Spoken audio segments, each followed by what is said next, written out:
আসসালামু আলাইকুম।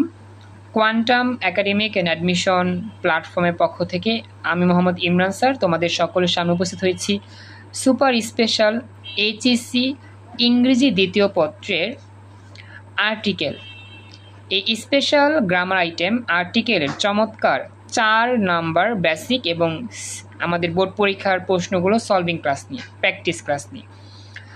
আলহামদুলিল্লাহ, আজকে আমি এই যে ক্লাস নেওয়ার জন্য সকাল থেকে রাত পর্যন্ত, এই যে একটু আগ পর্যন্ত আমি কিন্তু এই নোটগুলো করতেছিলাম, লিখতেছিলাম। আর আজকে এই ক্লাসটা নিতে আমার অনেকটা পরিশ্রম হয়েছে এই নোটগুলো তৈরি করতে। সেই সকাল থেকে শুরু করছি, সারাদিন ব্যাপী নোটগুলো করতেছি। কিন্তু দুঃখজনক হলো সত্যি, আজকে তোমরা লিঙ্ক দেওয়ার পর অনেকেই তেমন তাড়াতাড়ি আসো নাই, দেরি করছো জয়েন করতে। আর আমি বিগত ক্লাসগুলোতে দেখেছিলাম যে আজকে তো আমাদের 4 নাম্বার লেকচার, বিগত ক্লাসগুলোতে দেখেছিলাম যে ক্লাসে লিঙ্ক দেওয়ার মাত্রই তোমরা জয়েন করবা, কিন্তু আজকে জয়েন করতেই দেরি হয়েছে। তো যাই হোক, সমস্যা নাই, তারপরও জয়েন করছো, তোমাদেরকে অনেক অনেক ধন্যবাদ। খুশি হয়েছে জয়েন করছো। আব্দুল কাইয়ুম, আফিফা মুবাশিরা, তারপর হচ্ছে সোনিয়া, তারপর হচ্ছে স্বর্ণা, খুশি হয়েছে জয়েন করছো। তো একটা বিষয় খেয়াল রাখবা, যেহেতু ক্লাসগুলো খুবই ইম্পর্টেন্ট, গুরুত্বপূর্ণ, তো এই ক্লাসগুলো যাতে কোনোভাবেই আমাদের দেরি না হয়। যদি ক্লাসগুলো জয়েন করতে দেরি হয় তাহলে কিন্তু আমাদের একটু পিছিয়ে থাকতে হয়। তো প্লিজ আমি আবারও বলবো, নেক্সট টাইম যাতে ক্লাসটায় জয়েন করতে দেরি না হয় এটা চেষ্টা করবা, আর যতটুকু পারবা ক্লাস নিয়মিত করার চেষ্টা করবা, ঠিক আছে? আচ্ছা, তাহলে আমরা শুরু করব। যেটা বলতেছিলাম আর কি, আমরা কিন্তু আজকে, বিশেষ করে আমি আজকে এই স্পেশাল ক্লাসটা নেওয়ার জন্য সকাল থেকেই নোট করতেছি এবং অনেকটা পরিশ্রমের পর অনেক কষ্টে নোটটা আমার সার্থক হয়েছে বা পরিপূর্ণভাবে তৈরি হয়েছে। তো ক্লাসটা শুরু করার পূর্বে আমি তোমাদেরকে কিছু কথা বলবো। কথা হচ্ছে যে আমরা যে আর্টিকেলের যে বেসিক গ্রামারগুলো পড়তেছিলাম, আমরা তো শুরু করেছিলাম ইউজ অফ আর্টিকেল এ দ্বারা, অর্থাৎ এ এর যেই রুলসগুলো ছিল সেই রুলস, এবং প্রাথমিক দিকে আর্টিকেলের যে পরিচয় সেটা। তো বিগত 3টা ক্লাসে আমরা এ সম্পর্কে, আর্টিকেলের যে ইউজ এই সম্পর্কে ধারণা নিয়েছিলাম এবং আর্টিকেলের যেই বেসিক স্ট্রাকচার সেটা দেখেছিলাম। তো আজকে থেকে আমাদের শুরু হচ্ছে প্র্যাকটিস, মেইন পার্ট যেটাকে বলা হয় আমাদের গ্রামারের যে মেইন পার্ট, সেটা হচ্ছে প্র্যাকটিস। বেশি বেশি প্র্যাকটিস করলেই আমরা কি বুঝতে পারবো আমাদের গ্রামারের যে দুর্বলতা আছে, যেই আমাদের গ্যাপ রয়েছে বা গ্রামারটা যে আমরা পারি না, সেই ব্যাপারটা আমরা এই প্র্যাকটিসের মাধ্যমেই বুঝতে পারবো আস্তে আস্তে। তো এই ক্লাসটার শুরুতেই থ্যাংক ইউ লাবণী, জয়েন করছো, একটু তাড়াতাড়ি আসলে ভালো হইতো, তারপর চেষ্টা করবা জয়েন করতে দ্রুত।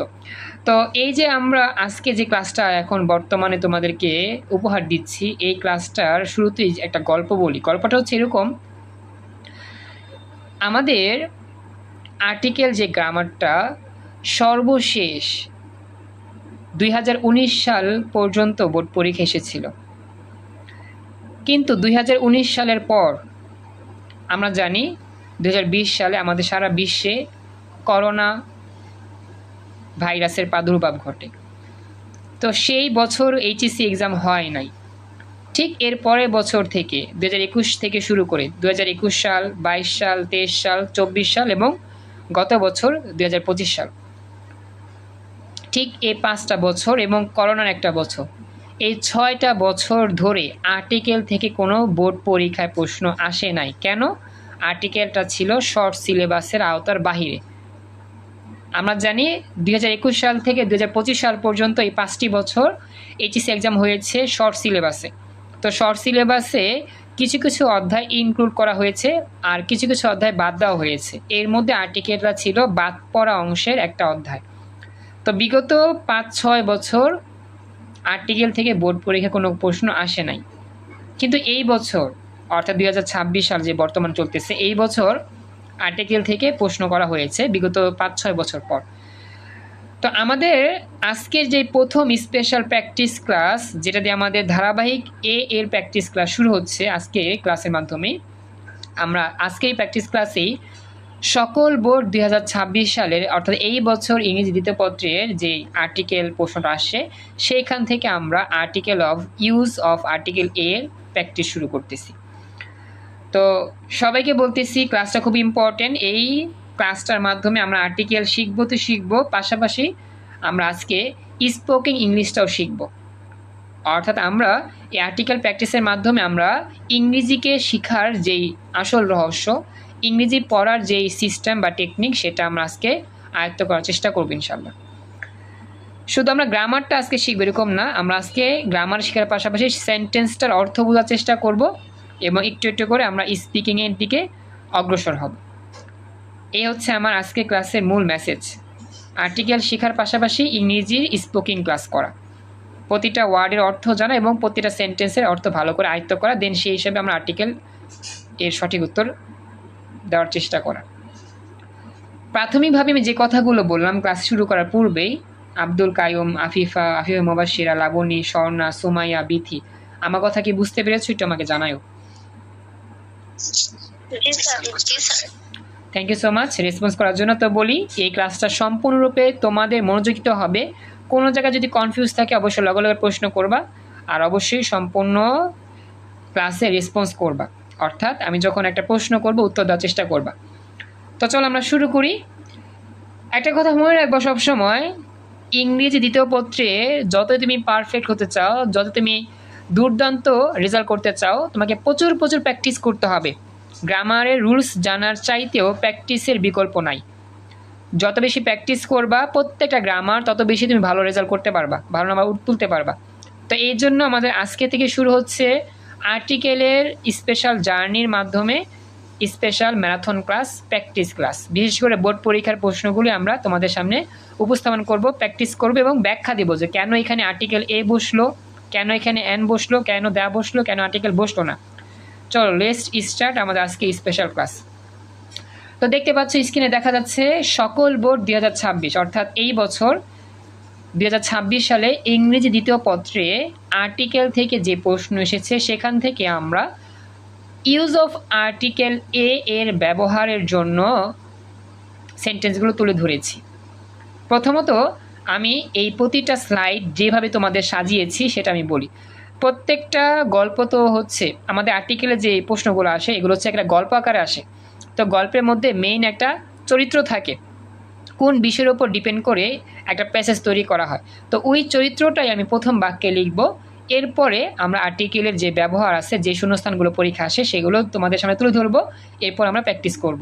তো আর্টিকেলের যে ঢাকা বোর্ড সকল বোর্ড 2026 সাল, আমরা সবাই জানি যে এই বছর সারা বাংলাদেশে একই প্রশ্নের পরীক্ষা হয়, এই জন্য লেখা আছে অল বোর্ড। আমরা তো জানতাম যে প্রতি বছর বিভিন্ন বোর্ডে আলাদা পরীক্ষার প্রশ্ন হইতো। আমি এইচএসসি 18 ব্যাচ, আমার সময়ও সারা বাংলাদেশে একই প্রশ্নে পরীক্ষা হয়েছে।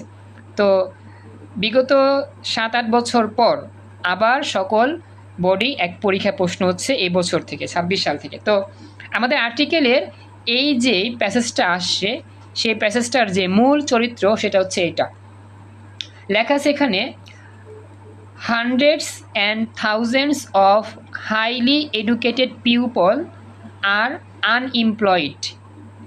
এটা হচ্ছে আমাদের প্যাসেজের একটা মূল চরিত্র, যেই চরিত্রের উপর ডিপেন্ড করে আমি তোমাদের বাকি আর্টিকেলের শূন্যস্থানগুলো শিখাবো। তো আমরা তো আসলে প্যাসেজ নির্ভর আর্টিকেল পড়ি, এই জন্য প্যাসেজের মূল চরিত্রটা তোমাদের কাছে তুলে ধরলাম যাতে তোমরা বুঝতে পারো যে হ্যাঁ এই প্যাসেজটা এই সম্পর্কে এসেছে, দেন আমরা আর্টিকেল শূন্যস্থান পড়ার চেষ্টা করব। এখন তোমাদের কাছে আমি প্রশ্ন করব, তোমরা জাস্ট একটু উত্তর দিবা। এই যে আমরা সেন্টেন্সটা যে পড়ছি এখানে কিন্তু আমার অনেকগুলো ওয়ার্ড আছে, তো আমরা এই ওয়ার্ডগুলোর সঠিক যে বাংলা অর্থ সেগুলো আমরা খুঁজে বের করার চেষ্টা করি।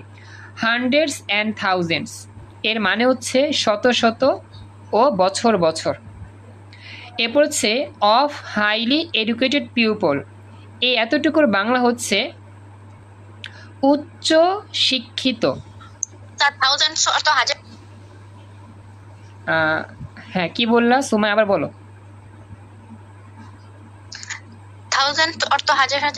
হ্যাঁ সরি আমি মনে একটু ভুল বলছি, শত শত এবং কি হাজার হাজার। হ্যাঁ থ্যাংক ইউ, শত শত এবং হাজার হাজার। হাইলি এডুকেটেড পিপল অর্থাৎ উচ্চ শিক্ষিত মানুষ।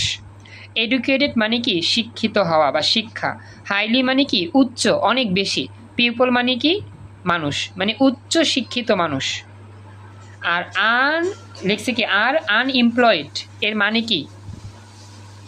বেকার। বেকার, ভেরি গুড। তো সবাইকে বলি একটা সেন্টেন্স পড়তে হবে এভাবে, সেন্টেন্সের প্রতিটা ওয়ার্ড এভাবে আমাদের খুঁজে বের করতে হবে। যে ওয়ার্ডটা তোমার কাছে কঠিন লাগবে সেই ওয়ার্ডটার জন্য তুমি চ্যাটজিপিটি বা জেমিনি সার্চ করে বা ডিকশনারি সার্চ করে দেখে নিবা, ব্যাস। তো আমাদের এই সম্পূর্ণ যে সেন্টেন্সের বাংলা অর্থ যদি আমরা বলতে চাই তাহলে বাংলা অর্থটা দাঁড়াবে ঠিক এই রকম: শত শত এবং হাজার হাজার উচ্চশিক্ষিত মানুষ বেকার। শত শত এবং হাজার হাজার উচ্চশিক্ষিত মানুষ কি বর্তমানে বেকার। এই হচ্ছে বাংলা অর্থ। এরপর আমরা নেক্সট যেই অপশনগুলো আছে আর্টিকেলের জন্য সেগুলো আমরা চর্চা করব। আমাকে একটু জানাও যারা বর্তমানে ক্লাসে উপস্থিত আছো সবাই কি এই প্রথম যে সেন্টেন্সের ব্যাখ্যা দিলাম বাংলা অর্থ সব বুঝে না বুঝতে পারছো এতটুকু? জি স্যার, বুঝতে পারছি। Thank you. আমাদের এভাবে ইংরেজি পড়তে হবে, প্রতিটা গ্রামারের সেন্টেন্সটা এভাবে পড়তে হবে, অর্থগুলো বুঝতে হবে, দেন আমরা মেইন কাজ করতে পারবো। এবার আমরা শুরু করতেছি আমাদের মেইন যেই আর্টিকেলের আসা যেই সেন্টেন্সের অংশ সেই অংশটা আমি তুলে ধরলাম। তো আমি আর্টিকেলের যে অংশগুলো আছে সেগুলো আমি এইভাবে আর কি নাম্বারিং করে শূন্যস্থান দিয়ে রেখেছি। এরপরে আস্তে আস্তে আমি তোমাদের কাছ থেকে উত্তরটা নেওয়ার চেষ্টা করবো ইনশাল্লাহ। দেখো প্রথমে লেখা আছে ড্যাশ, এখানে একটা আর্টিকেল বসবে। Government job is like dash golden deer. এতটুকু লাইনটার কিছু অর্থ তোমাকে বলতে হবে। গভর্নমেন্ট জব মানে কি? সরকারি চাকরি। লাইক মানে পছন্দ করা। গোল্ডেন ডিয়ার মানে কি? ডিয়ার মানে কি? ডিয়ার মানে কি জানো? হরিণ। হরিণ, ভেরি গুড। হ্যাঁ আচ্ছা, এখানে ভালো কথা বলি। লাইক অর্থ আমরা জানি সাধারণত হচ্ছে পছন্দ করা, কিন্তু এইখানে লাইকটার অর্থ হচ্ছে মতো হবে। ভেরি গুড, সময় ভালো বলছো। আসলে সবসময় যে আমাদের একই অর্থ প্রতিটা সেন্টেন্সে হবে এরকম না। আমরা জানি লাইক অর্থ পছন্দ করা, কিন্তু এই ক্ষেত্রে এই সেন্টেন্সে এই লাইকটা আসলে মতো বোঝায়, এইরকম বোঝায়। এগুলো আমরা যখন প্র্যাকটিস করব সেন্টেন্সগুলো সেই সেন্টেন্সের মতোই আমাদের কি হবে, এই বাংলা অর্থগুলো ম্যাচিং হবে আর কি। আচ্ছা, গোল্ডেন ডিয়ার বুঝতে পারছি। এখন আমি তোমাদের কাছে একটু প্রশ্ন করব, এই যে দুইটা শূন্যস্থান যে আমাদের সামনে আছে, আমরা জানি আর্টিকেল বসে কার উপর ডিপেন্ড করে বলো তো? কোন বিষয়টার উপর ডিপেন্ড করে আর্টিকেল বসাইতে হয়? আমরা কিন্তু বেসিক ক্লাসে পড়ছিলাম। কোন জিনিসটার উপর ডিপেন্ড করে আর্টিকেল বসাই আমরা বলো তো? ট্রাই করো, আবার বলো, শুনতে পারিনি। কোন ফ্যাক্টরের উপর ডিপেন্ড করে আমরা আর্টিকেল বসাই শূন্যস্থানে? আবার বলতে হবে, আমি কথা শুনতে পাইনি। ভেরি গুড, চমৎকার উত্তর, রাইট, নাউন। হ্যাঁ, আমরা মূলত নাউন বা নাউন ফ্রেজ, মাঝে মধ্যে প্রোনাউন, হ্যাঁ, কিন্তু ম্যাক্সিমাম ক্ষেত্রে নাউনকেই আমরা কি করি, মডিফাই করি, বা নাউনকেই কেন্দ্রবিন্দু করে আমরা কি বসাই, আর্টিকেল বসাই। তো এই যে আমরা দুইটা শূন্যস্থান দেখতে পাচ্ছি, অবশ্যই হয়তোবা এই জায়গার মধ্যে কেউ না কেউ নাউন তো অবশ্যই হবে। সরি, যেহেতু এখানে দুইটা শূন্যস্থান, অবশ্যই এখানে কমপক্ষে দুইটা নাউন তো থাকবেই, তাই না? এখন দেখো তো এই যে শূন্যস্থানের ডান দিকে নাউন কোনটা? অবশ্যই শূন্যস্থান ডান দিকেই নাউন থাকার কথা।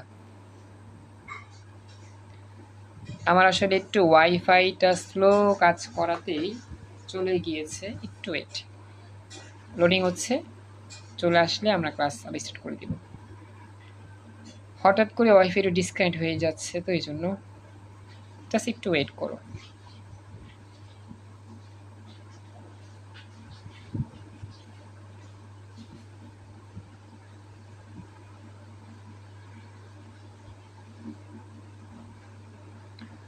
হঠাৎ করে ওয়াইফাই একটু স্লো হয়ে গিয়েছে, এজন্য আর কি একটু নেট আপ ডাউন করতেছে। তো একটু ওয়েট করো কিছুক্ষণ, আশা করি ক্লিয়ার হয়ে গেলে দেন আমরা আবার ক্লাসে চলে আসতে পারবো।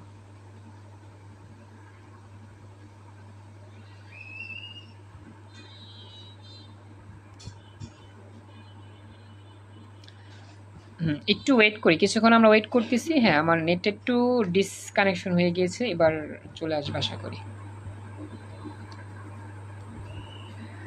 দুঃখিত, আসলে আমার নেটটা হঠাৎ করে ডিসকানেকশন হয়ে গিয়েছিল, তো এই জন্য আমি চলে গিয়েছিলাম। তোমরা এখন হয়তো বা শুনতে পাচ্ছ, এবার দেখা যাবে। হ্যাঁ, আমাদের ক্লাসে একটু আগে নতুন জয়েন করছো এম ফারহান নামে। হ্যাঁ, এম ফারহান, আচ্ছা এম ফারহান, তুমি আমার সাথে এখনই হোয়াটসঅ্যাপে যোগাযোগ করো বা মেসেঞ্জারে একটা এসএমএস দাও। এম ফারহান, আমি আমার হোয়াটসঅ্যাপ নাম্বারটা তোমাকে এখানে লিখে দিচ্ছি।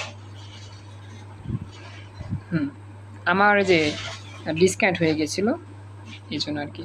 আচ্ছা এম ফারহান, তুমি একটু বলতে পারবা তুমি আমার সাথে মেসেঞ্জারে কানেকশন আছে কি বা হোয়াটসঅ্যাপে কানেকশন আছে কি গ্রুপে? যদি বলতে পারো। এম ফারহান যে জয়েন করছো, যদি পারো আমাকে জানাও, তাহলে একটু পাওয়া যাবে। হ্যাঁ আচ্ছা, হোয়াটসঅ্যাপে যোগাযোগ আছে? ওকে, তুমি একটা কাজ করো, হোয়াটসঅ্যাপে আমাকে এখন এসএমএস দাও তো, একটা মেসেজ করো হোয়াটসঅ্যাপে ইনবক্সে, বলো যে স্যার আমি ফারহান।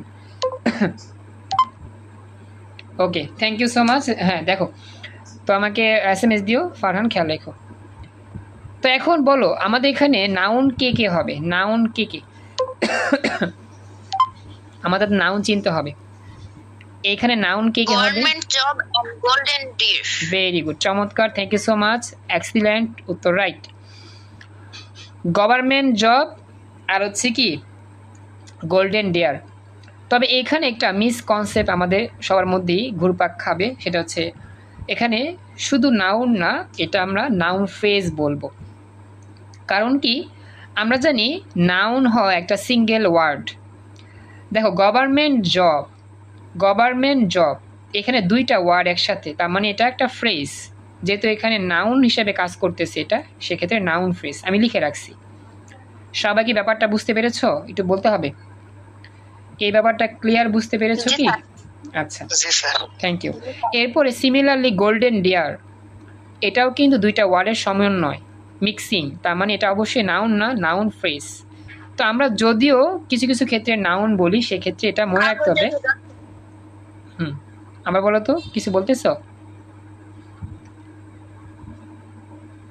হ্যাঁ, কেউ কিছু বলছো হয়তো আমি শুনিনি, যাই হোক। তো যেটা বলতেছিলাম মোটামুটি এই হচ্ছে ব্যাপারটা আর কি।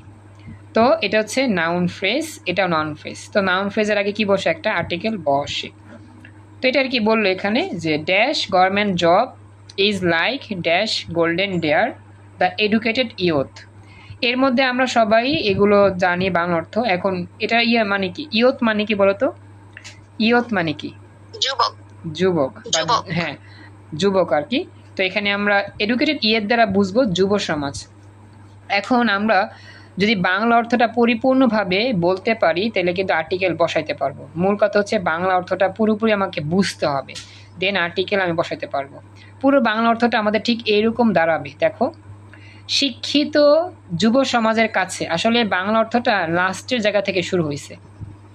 দ্য এডুকেটেড ইয়থ, শিক্ষিত যুব সমাজের কাছে একটি সরকারি চাকরি, একটি সরকারি চাকরি যেন, লাইক মানে যেন হিসেবে কাজ করতেছে বা মতো, একটি সরকারি চাকরি যেন একটি সোনার হরিণের মতো।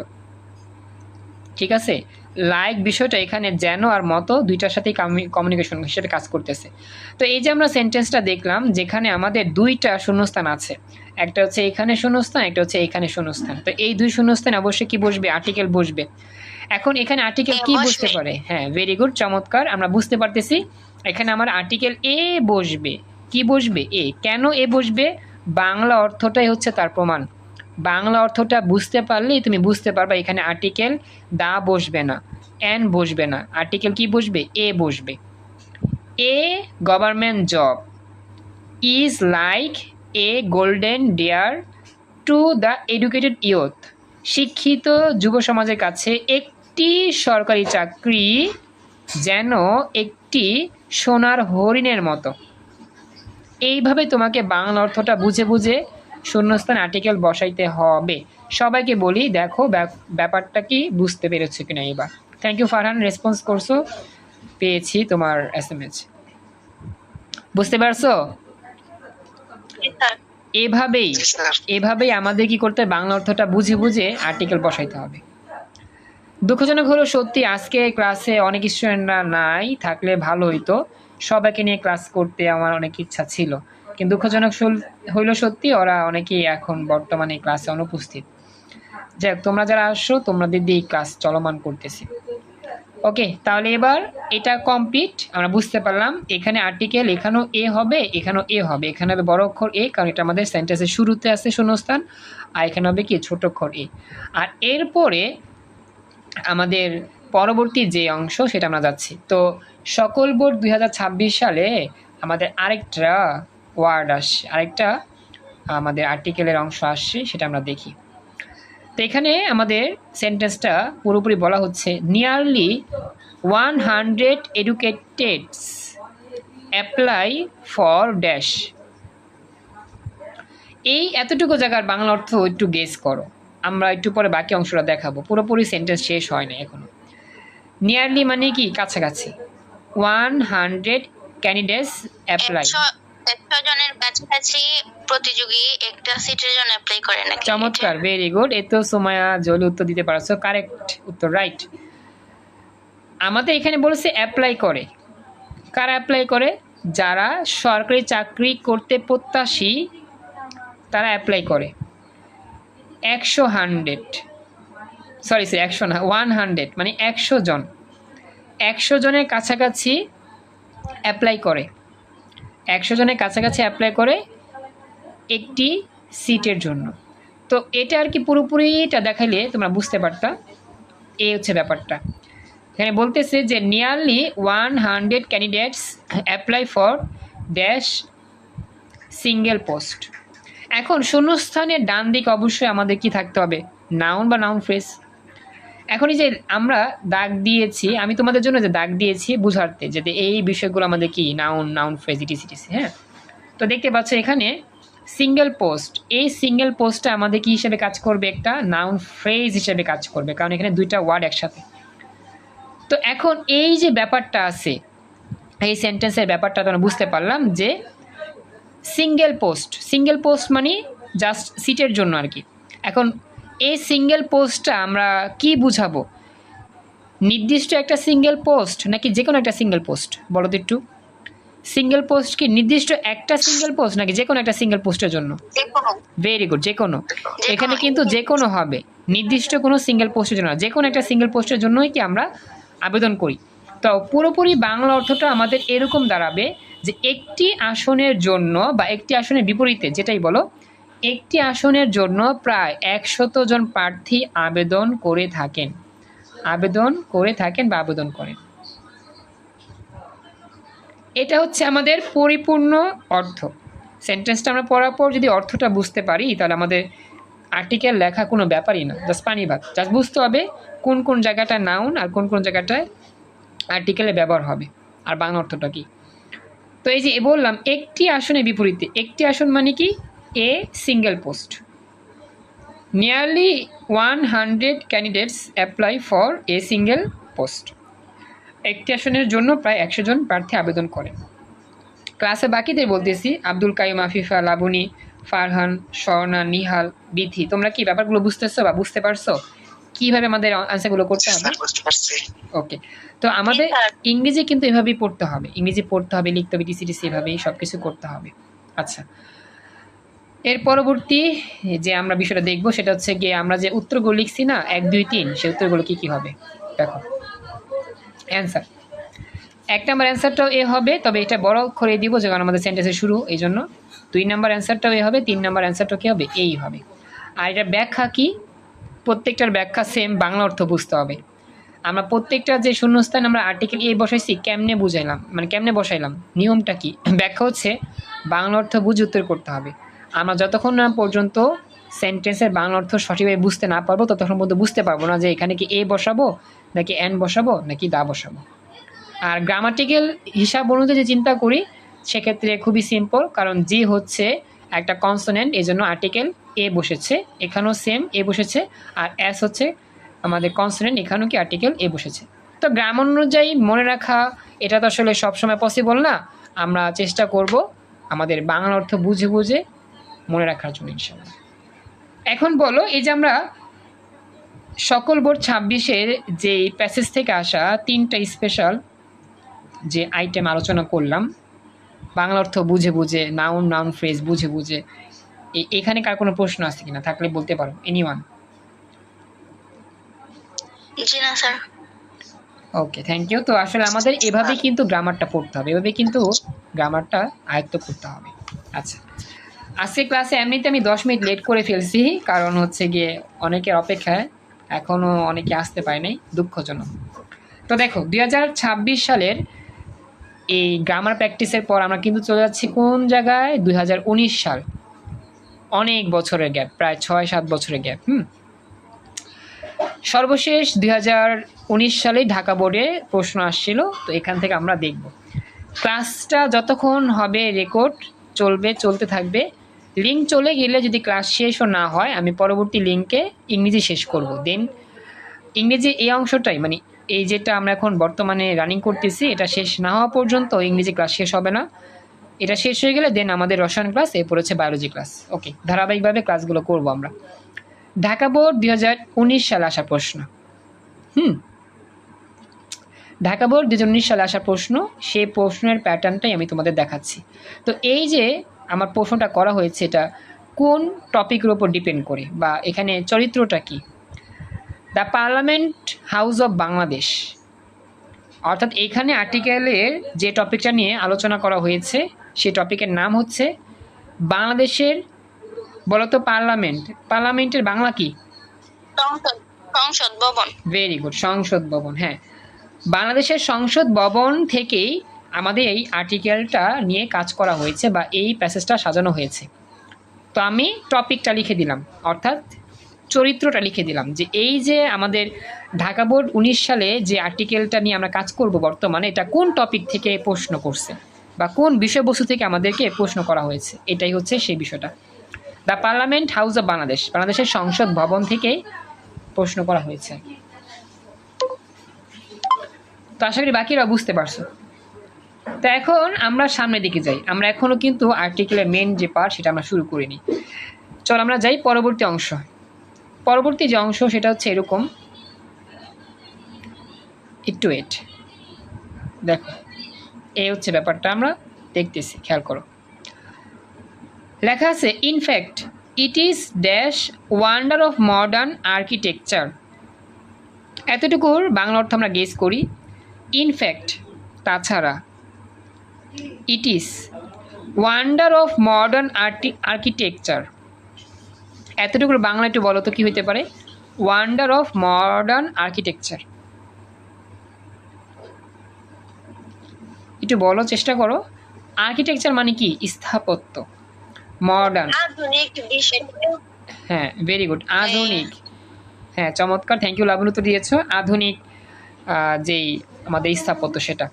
তো এই জায়গার মধ্যে আমাদের যেই নাউন, সেই নাউনটা এখানে মূলত ওয়ান্ডারের উপর ডিপেন্ড করতেছে। এই ওয়ান্ডারটা এখানে নাউন হিসেবে কাজ করতেছে। শূন্যস্থানে ডান পাশে যেটা ওয়ান্ডার হচ্ছে কি আমাদের নাউন। এরপরে যে বাকি অংশটা আছে পুরোটা, আমি পেছনটাও দেখাচ্ছি, এই পুরোটাকে যদি আমরা নিয়ে কাজ করি, wonder of modern architecture and technology, এই পুরোটাকে আমরা বলবো নাউন ফ্রেজ। শুধু ওয়ান্ডারটা আমরা নাউন হিসেবে কাউন্ট করব, আর ওয়ান্ডার সহ বাকি অংশটাকে বলবো আমরা একটা ফ্রেজ, নাউন ফ্রেজ। এ হচ্ছে আমাদের সম্পূর্ণ ব্যাপার, কারণ আমরা জানি নাউন ফ্রেজ হইতে হলে অবশ্যই একাধিক রাশিগুচ্ছ হইতে হয়। Wonder of modern architecture and technology, এই পুরোটা একটা বাক্যাংশ নাউনের উপর ডিপেন্ড করে চলতেছে, যেন একটা নাউন ফ্রেজ হিসেবে কাজ করবে। তারপর আমরা এখানে শুধু নাউনকেই উল্লেখ করলাম আমরা শূন্যস্থানটা পূরণ করার জন্য। তো এখন পুরো যে বাংলা অর্থ, সে বাংলা অর্থ কী হতে পারে? সে বাংলা অর্থটা ঠিক এই রকম, আমি লিখে দিচ্ছি। প্রকৃতপক্ষে, ইনফ্যাক্ট বলতে প্রকৃতপক্ষ বলা যায়, তাছাড়াও বলা যায় প্রকৃতপক্ষে এটি একটি আধুনিক স্থাপত্য এবং প্রযুক্তির একটি উদ্ভাবন। বাংলাদেশের যে সংসদ ভবন দেখতে অনেকটা সুন্দর, অনেকটা চাকচিক্য বা অনেকটা মনোমুগ্ধকর। তো প্রকৃতপক্ষে এই বাংলাদেশের সংসদ ভবন একটি আধুনিক স্থাপত্য এবং প্রযুক্তির একটি উদ্ভাবন। অর্থাৎ আধুনিক কালে মানুষের যেই রচনা শৈল, আবিষ্কার, বা আমাদের আধুনিকায়নের মাধ্যমে যে নতুন নতুন বিল্ডিং তৈরি করার যে নকশা, সব কিছুরই একটা চিত্র ফুটে দেখা যায় সংসদ ভবনে, কারণ সংসদ ভবন ওরকমভাবেই সুন্দর করে ফুটিয়ে তোলা হয়েছে। জাস্ট এটার বাংলা অর্থ আমরা বোঝার চেষ্টা করলাম। প্রকৃতপক্ষে এটি একটি আধুনিক স্থাপত্য এবং প্রযুক্তির উদ্ভাবন। তো এখানে কি হবে?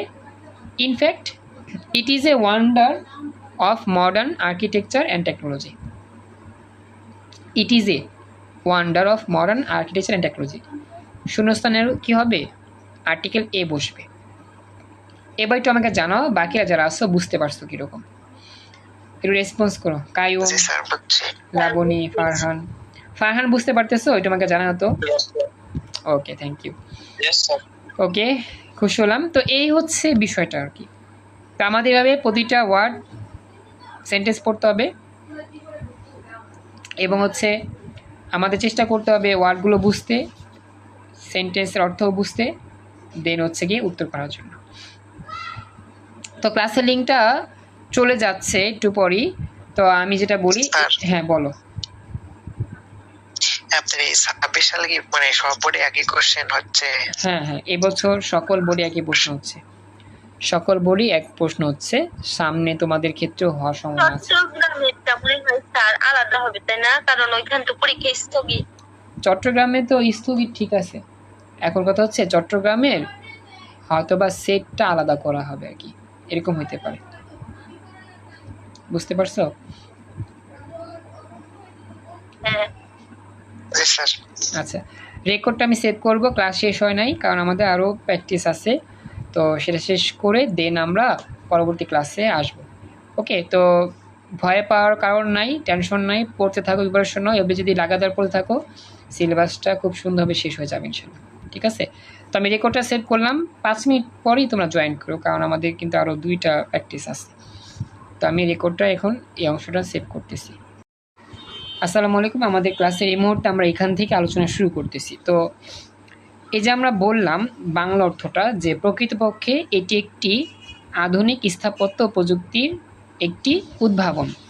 তো ইট is a wonder of modern architecture and technology হবে। তো এটা আমাদের ওই গ্রামারের নিয়ম অনুযায়ী যদি হিসাব করি, তো এখানে ওয়ান্ডারের শব্দটা শুরু হয়েছে কনসোনেন্ট দিয়ে, এই জন্য কি আর্টিকেল এ ব্যবহৃত হচ্ছে, অ্যান্ড ব্যবহৃত না হয়ে। আচ্ছা, এরপরে দেখো পরবর্তী যেই সেন্টেন্স, সেটা পরবর্তী সেন্টেন্সের মধ্যেও আমাদের শূন্যস্থান আছে। তো এখানে লেখা আছে ইট is dash highly expensive building. এই জায়গার মধ্যে আমরা তোমাদেরকে 3টা স্পেশাল ইনফরমেশন শিখাবো। সেন্টেন্সের দিকে ভালো করে খেয়াল করো। হ্যাঁ, এই যে আমি ডট ডট দিয়ে বোঝাচ্ছি কোনটা নাউন ফ্রেজ ইটিসি। এটা হচ্ছে পরবর্তী সেন্টেন্স। এই সেন্টেন্সের দিকে তাকালে লক্ষ্য করলে তোমরা বুঝতে পারবা অনেক কিছু এখানে লুকায়িত। ইট ইজ এর পর ড্যাশ লেখা আছে, এখানে আর্টিকেল আমাদের বসবে। হাইলি এক্সপেন্সিভ বিল্ডিং, এখন প্রথম কাজ হচ্ছে তোমাকে খুঁজে বের করতে হবে নাউন কোনটা। শূন্যস্থানের ডান দিকে যে ওয়ার্ড 3টা আছে হাইলি এক্সপেন্সিভ বিল্ডিং, এর মধ্যে নাউন কোনটা বলতে পারবা? কোনটা নাউন বলো তো একটু। এখানে কোন? হ্যাঁ, চমৎকার, থ্যাংক ইউ আদিবা, উত্তর দিয়েছো বিল্ডিং। হ্যাঁ, বিল্ডিং শব্দটা হচ্ছে নাউন, কারণ কি এটা একটা ভবন। তো বিল্ডিং যদি নাউন হয় তাহলে এটা আসলে কি আর এটা আসলে কি? হাইলি, এটাকে বলা হয় একটা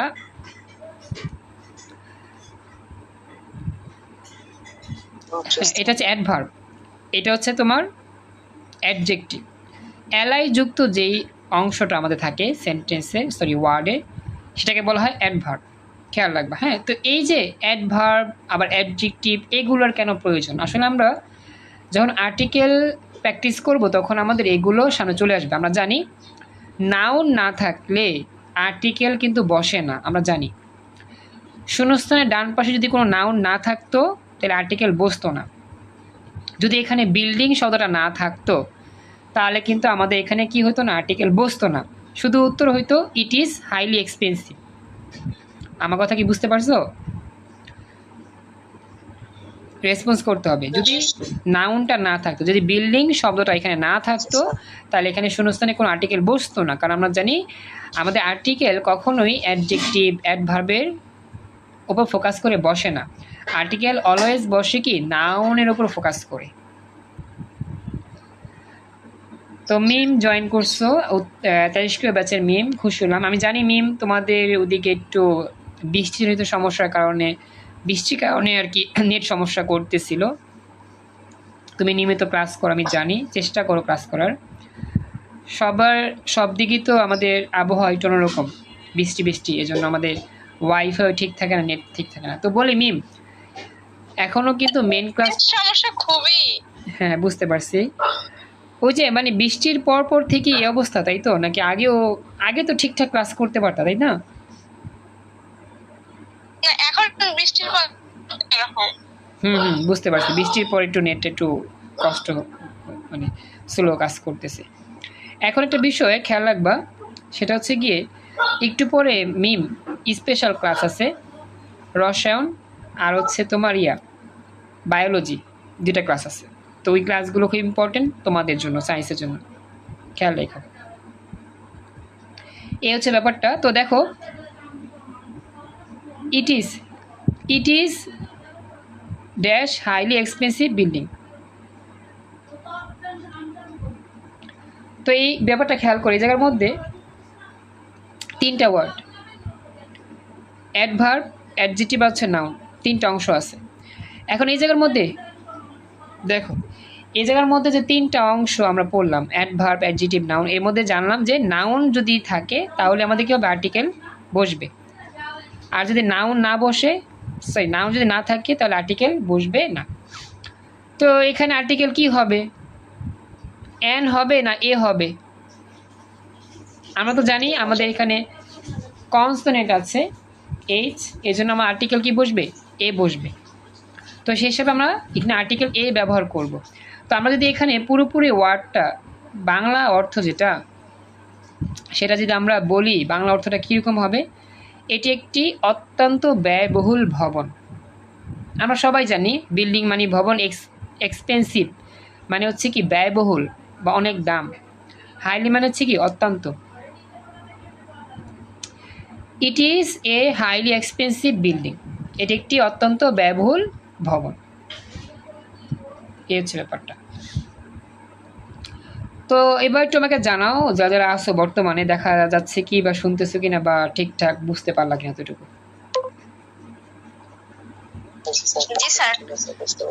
আচ্ছা, এটা গেল। এর পরবর্তী যে ওয়ার্ড বা সেন্টেন্স, সেটা আমরা যাচ্ছি। পরবর্তী সেন্টেন্সে বলতেছে এখানে যে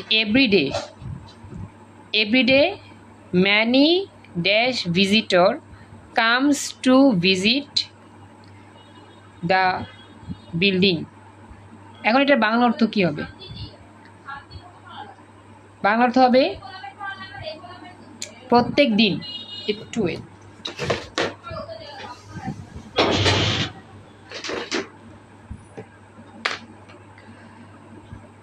তো এটা বাংলা অর্থ হচ্ছে আমাদের, আচ্ছা বাংলা অর্থ যদি কেউ পারো বলো তো। Everyday many dash visitor comes to visit the building, Bangla অর্থ কি হতে পারে? প্রত্যেকদিন অনেক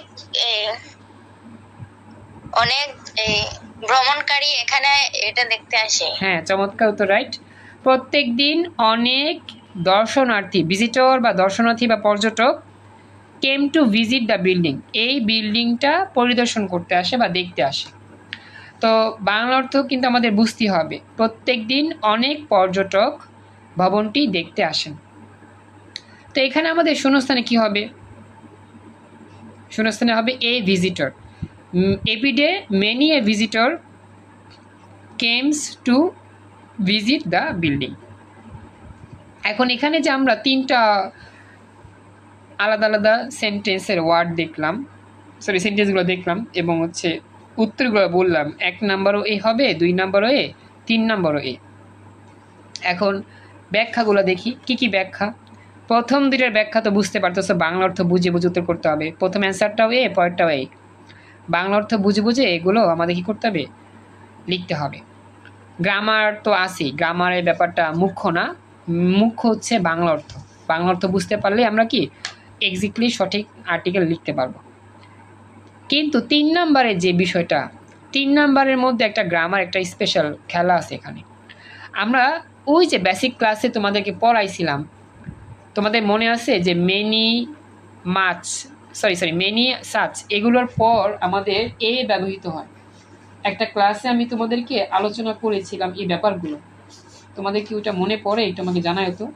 একটা ক্লাস আমরা পড়ছিলাম বেসিক ক্লাসে, রুলস 6 নাম্বারে পড়ছিলাম।